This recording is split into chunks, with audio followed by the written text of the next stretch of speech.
Four Clever Brothers. Four brothers each learn a very important skill that they use to save a princess from a dragon. "Dear children," said a poor man to his four sons, "I have nothing to give you. You must go out into the wide world and try your luck. Begin by learning some craft or another, and see how you can get on." So the four brothers took their walking sticks in their hands and their little bundles on their shoulders, and after bidding their father goodbye, went all out at the gate together. When they had got on some way, they came to four crossroads, each leading to a different country. Then the eldest said, "Here we must part, but this day 4 years we will come back to this spot, and in the meantime each must try what he can do for himself." So each brother went his way, and as the eldest was hastening on, a man met him and asked him where he was going and what he wanted. "I'm going to try my luck in the world, and should like to begin by learning some art or trade," answered he.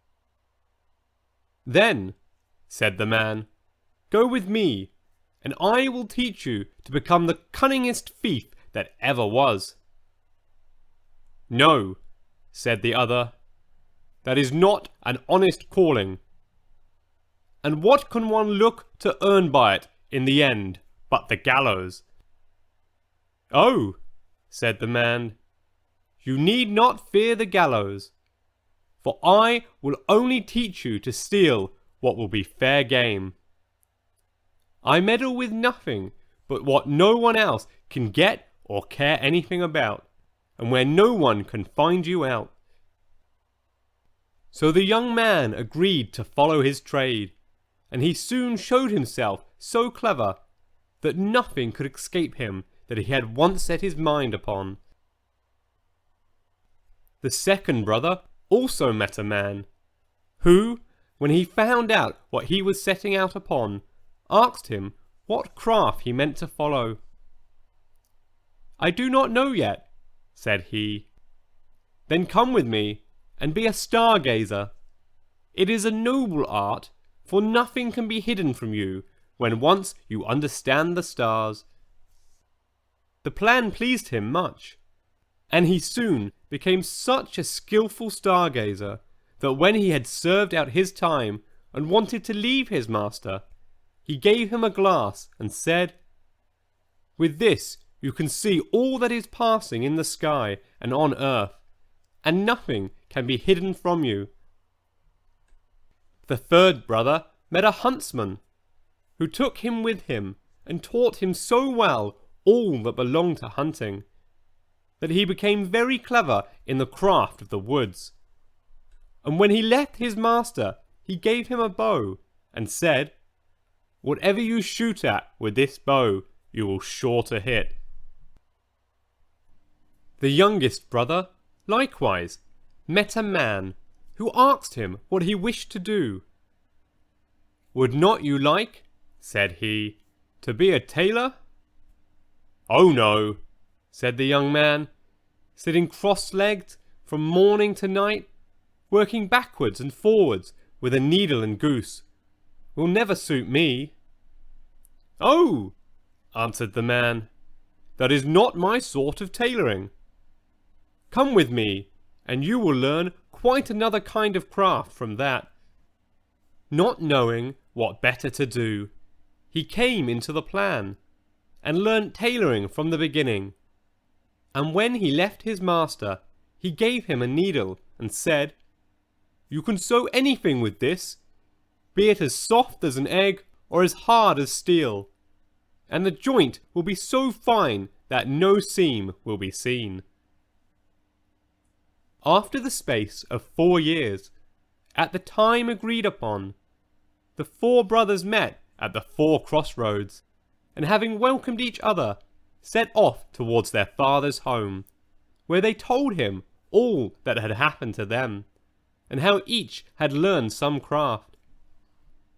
Then, one day, as they were sitting before the house under a very high tree, the father said, "I should like to try what each of you can do in this new way." So he looked up and said to the second son, "At the top of this tree there is a chaffinch's nest. Tell me how many eggs there are in it." The stargazer took his glass, looked up, and said, "5." "Now," said the father to the eldest son, "take away the eggs, without letting the bird that is sitting upon them and hatching them know anything of what you are doing." So the cunning thief climbed up the tree, and brought away to his father the 5 eggs from under the bird. And it never saw or felt what he was doing, but kept sitting on at its ease. Then the father took the eggs, and put one on each corner of the table, and the 5th in the middle, and said to the huntsman, "Cut all the eggs in 2 pieces at one shot." The huntsman took up his bow, and at one shot struck all the 5 eggs as his father wished. "Now comes your turn," said he to the young tailor. "Sew the eggs and the young birds in them together again, so neatly that the shot shall have done them no harm." Then the tailor took his needle and sewed the eggs as he was told. And when he had done, the thief was sent to take them back to the nest, and put them under the bird without its knowing it. Then she went on sitting and hatched them, and in a few days they crawled out, and had only a little red streak across their necks where the tailor had sewn them together. "Well done, sons," said the old man. "You have made good use of your time, and learnt something worth the knowing. But I am sure I do not know which ought to have the prize. Oh, that a time might soon come for you to turn your skill to some account." Not long after this, there was a great bustle in the country, for the king's daughter had been carried off by a mighty dragon, and the king mourned over his loss day and night, and made it known that whoever brought her back to him should have her for a wife. Then the 4 brothers said to each other, "Here is a chance for us. Let us try what we can do." And they agreed to see whether they could not set the princess free.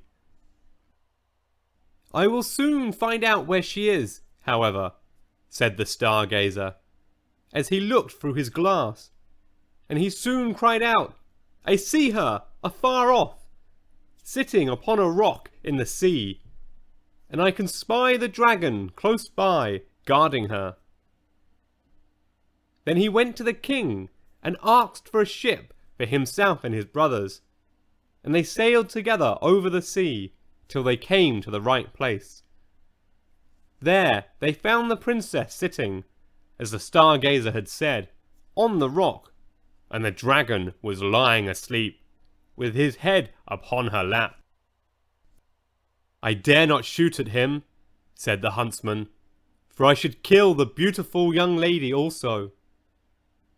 "Then I will try my skill," said the thief, and went and stole her away from under the dragon, so quietly and gently that the beast did not know it, but went on snoring. Then away they hastened, with her full of joy, in their boat towards the ship.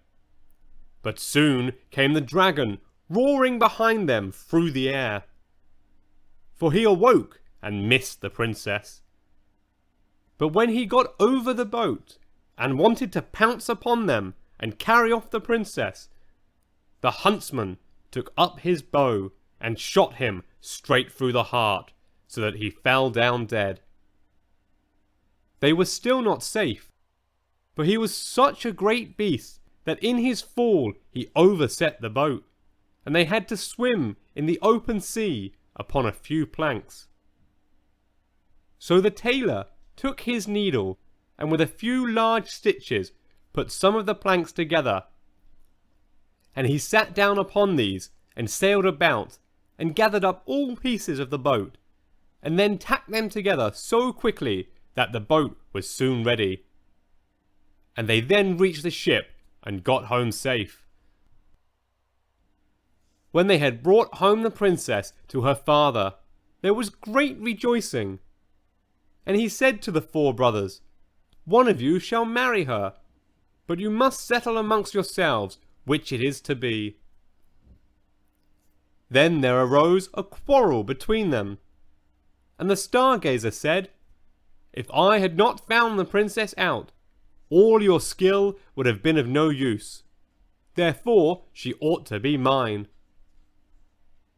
"Your seeing her would have been of no use," said the thief, "if I had not taken her away from the dragon. Therefore she ought to be mine." "No, she is mine," said the huntsman. "For if I had not killed the dragon, he would, after all, have torn you and the princess into pieces. And if I had not sewn the boat together again," said the tailor, "you would all have been drowned. Therefore she is mine." Then the king put in a word and said, "Each of you is right. And as all cannot have the young lady, the best way is for neither of you to have her. For the truth is, there is somebody she likes a great deal better. But to make up for your loss, I will give each of you, as a reward for his skill, half a kingdom." So the brothers agreed that this plan would be much better than either quarrelling or marrying a lady who had no mind to have them. And the king then gave to each half a kingdom, as he had said. And they lived very happily the rest of their days, and took good care of their father, and somebody took better care of the young lady than to let either the dragon or one of the craftsmen have her again.